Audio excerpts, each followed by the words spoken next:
So, a simple video, nothing too extravagant, but a direct video to your response that you sent to me. I'm going to list out 3 of my arguments to make sure we're clear on what I'm trying to argue. So, my argument is that number 1, social media is not the best way to become informed, educate, or get active around a real world situation or issue. There are more productive and direct methods of interfacing with an issue. Trusted journalists, independent news reporters, nonprofit groups, grassroots campaigns, some select academics on YouTube, not YouTubers, scientific articles, and documentaries that can teach you. 2. If you have to become informed about the real world strictly by the constraint of how you become aware of new information, i.e., only engaging through social media, never being curious enough to search a topic outside of what you already watch, or exclusively letting influencers or entertainment tell you what to know, then I would argue you are not doing the work you believe you are doing by consuming that content. You are passive, engaging in slacketism, as fence-sitter, and are not willing to engage in the greater conversation or material action outside of just self-congratulating conjecture and theorizing about why the world is the way it is. Number 3, I'm directly attacking the society of the first world and middle class or upper class, people who live in cities and suburbs, who pay rent. It would not make sense for me to talk about third world countries due to them having a focus on attacking their own corrupt regimes in their country. If you have a phone, a computer, or a Wi-Fi device that can watch YouTube or surf the web, then I'm talking about you. Not the poor man in the desolate lands of Eastern Europe, or some dude in a commie block, or some poor child in rural Africa. That's out of the question. All right. Your first text, but everyone isn't an activist, nor does everyone have the time to do research or march the streets. Are those people wrong for not going out or doing research? I never made a value judgment on whether those people are right or wrong in not doing enough research. I never said they were right. I never implied that they were wrong for not doing the research. I never even ever said that everyone needs to be an activist. Let me point out that I have noticed throughout these texts you consistently use extremes as your examples to combat what I have already stated are realistically small goals that do not ask too much of you. I repeatedly state that the goal is not about getting the entire school to contribute, or that is all on your shoulders to do. It is about getting a few people aware and making a snowball effect out of it. It doesn't need to be thousands of people. It can just be dozens or hundreds of people that will at least get something shaking. You get a select group. That interest group will try to convince more people into joining. It's better to have something than nothing at all. It is childish and naive to expect that every single person can and must be an on-the-field activist or has the means to become a protest activist. I need to also point out that there are different types of activists. It does not stop at just being on the ground, using a picket or a sign and shouting. There are propagandists. There are news reporters that are activists. There are journalists. It just doesn't stop at on-the-ground activism. It is also dishonest and ignorant to assume that most people, first world, upper and middle class, cannot at least try to put in a few minutes of their time to contribute in the smallest of ways. In the smallest of ways. That is like donating $1 or $5 or a cent to a cause. taking the 30-minute restriction you put on your app and at least sharing a story on your account to let other people know that this is going on, to get people's eyes on this cause. It does not take an hour or 20 minutes to just do that. Outlined in my text, you could do these things at the university, and it doesn't cost much. Awareness and knowledge mean nothing if you cannot translate that into material action. I would describe that as empty conversational pieces about wildly increasing chaos in the world. I would describe this phenomenon as basically imagine the British Tea Party. Watching the British have a tea party, they dangle tea in front of you constantly. The British get all the tea, but they never consider second-class citizens as humans or British enough to drink tea. You wanting the tea, complain about it with others who want tea. When someone has had enough of the disrespect and proposes that the group dump all the tea into the sea to make a statement, if we can't have tea, then nobody should have it either, or present an ultimatum, demand that the British give us tea, you have another person who goes on to say, hey, that's too political. I work for the British newspaper, and it sounds like it's too much to handle or too much work to pull off.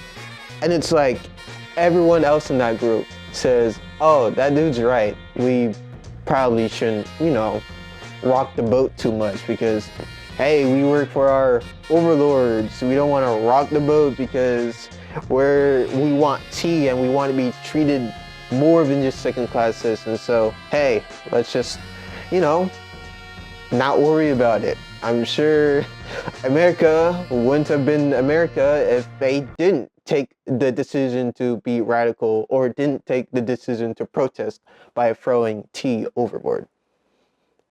I may not be lucky enough to have a job at the moment, but I have performed service and research roles where I have spent more than 8 hours in a facility working while having schoolwork to do, but still have enough time to wise up. I still have enough time to hit the books, to do my own independent research, because I am dedicated and I am curious to spend my time in a way that would benefit me.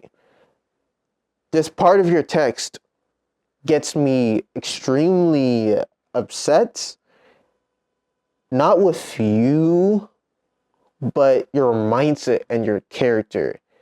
It helps me confirm the worst of my assumptions I have around the way you think about the world. I have to ask, what do you mean by poverty? You did not define what poverty means here for you, so I will assume you mean the model stereotypic image of a poor person on the street, or a single mother and their children. I will use the definition as stated on census.gov to be my definition of poverty. And I will also solely focus on the low income aspect of poverty. Okay, my first case. There is a grassroots campaign led by people of the lower class who are low income, and it's called the Poor People's Campaign. That carries the spirit of the late Martin Luther King. Separately, there is the Poor People's Army that also explicitly calls out the injustices of the system. They absolutely practice their freedom of speech to stand up against the opposition with peaceful protest because they have nothing to lose and are willing to lose everything. They are fighting to make a radical change in the system. They have mouths to feed. This fact doesn't stop them from fighting or trying. No one said it would be easy for them to fight, but they fought anyways. It would be strange and silly to assume that all people in poverty are going to sit in silence and not to have a community to speak out about their class struggles in America. It's really weird to expect that most, if you're to look at like the whole demographic of this, people in poverty, I doubt all of them are just going to sit and complain.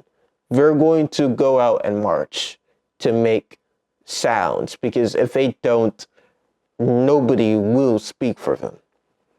This is my first confirmation of what I am reflecting back at you when I say you're starting to understand experiences outside of your own. You hold a fear and ignorance, both respectively. You hold a fear and ignorance. That fear, you have an anxiety that you will be punished for having a strong and clear and polarizing opinion, and for ignorance, you completely just ignore that there are impoverished people who fight, who protest, who march, who are activists themselves. You ignore these people exist outside of what you already know as your framework of your social circles, and don't realize that there might be people who break that mold. Those in poverty that don't have the freedoms to stand up, it falls apart when you have campaigns like this, that you can actually see people in poverty stand up and march. Okay. My second case, indigenous Native American reservations are fighting for the right to keep their land. These reservations have been organized, structured, and built in ways where the people in these communities find themselves in the lower class by design.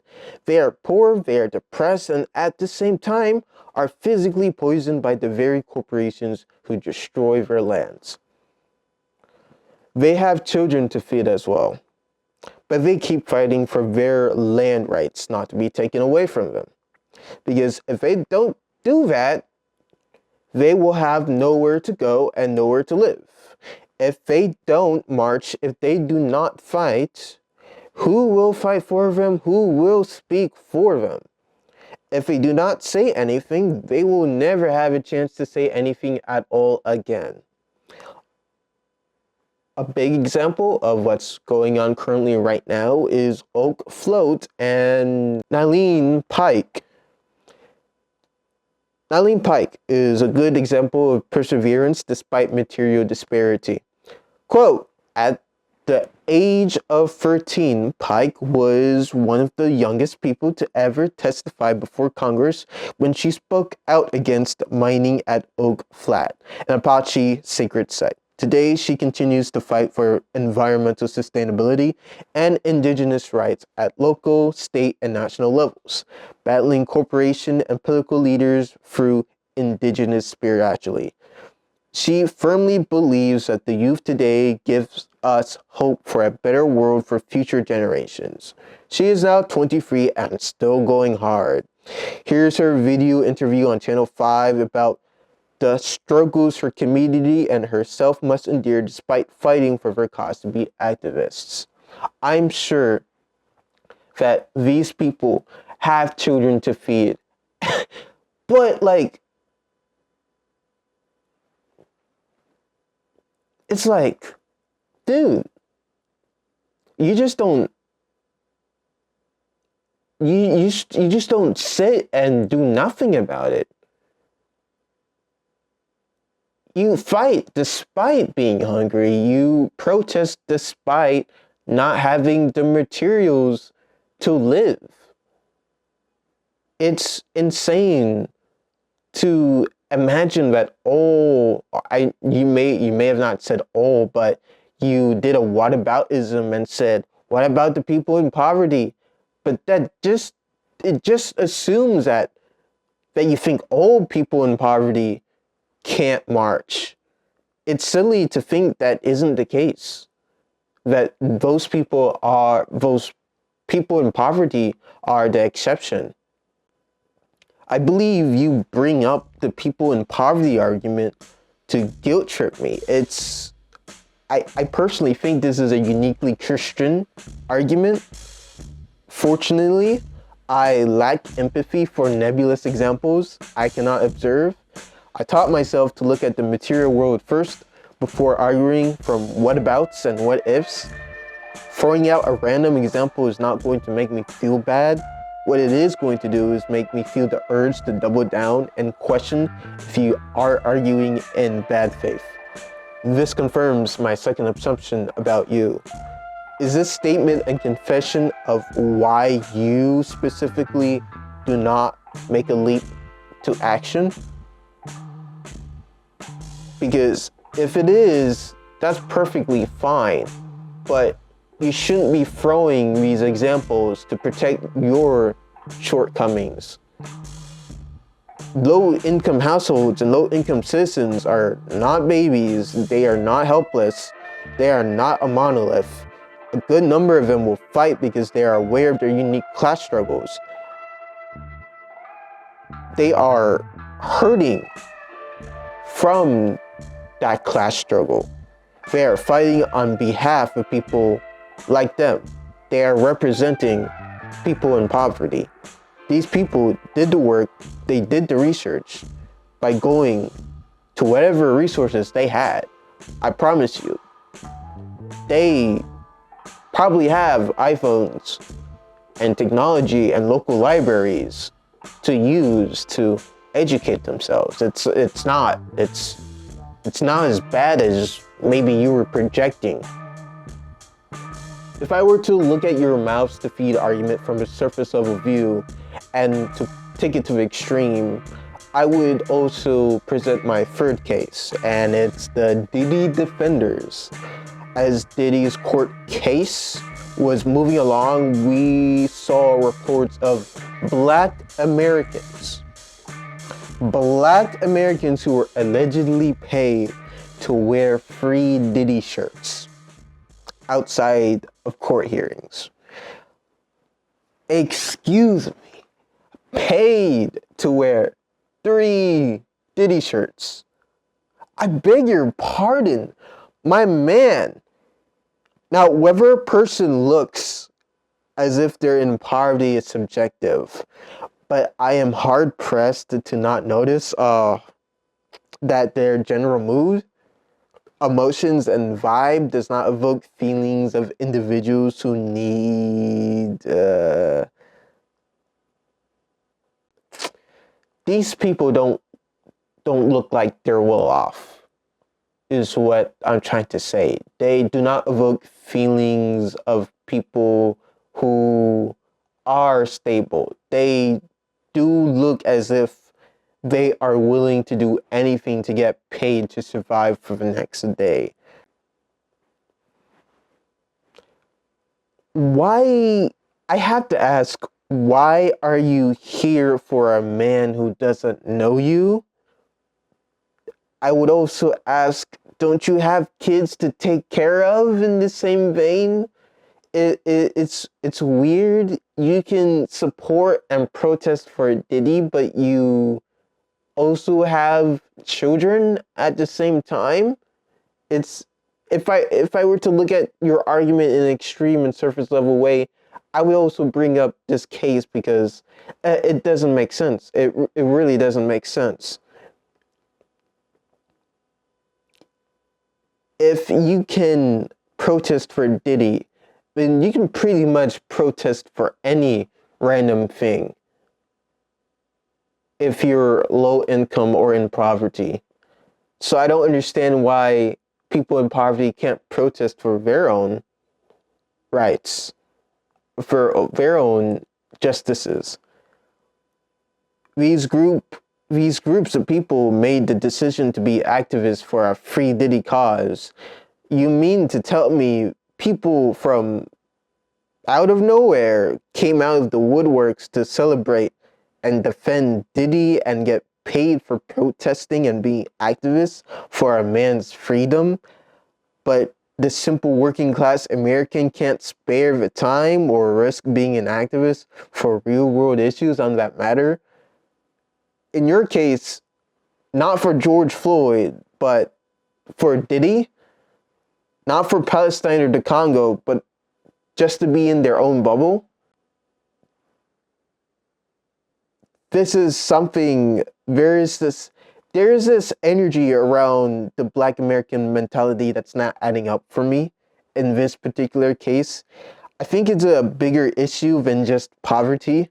I believe it's an issue of apathy, disorganization, and misplaced priorities. This confirms my third assumption of you. I strongly believe you do not have a greater context or awareness of what you already know, either because you explicitly use social media to stay aware, or you just simply refuse to be curious and take that second step to search outside of the general statements that you already present to me, and you feel that they're already valid.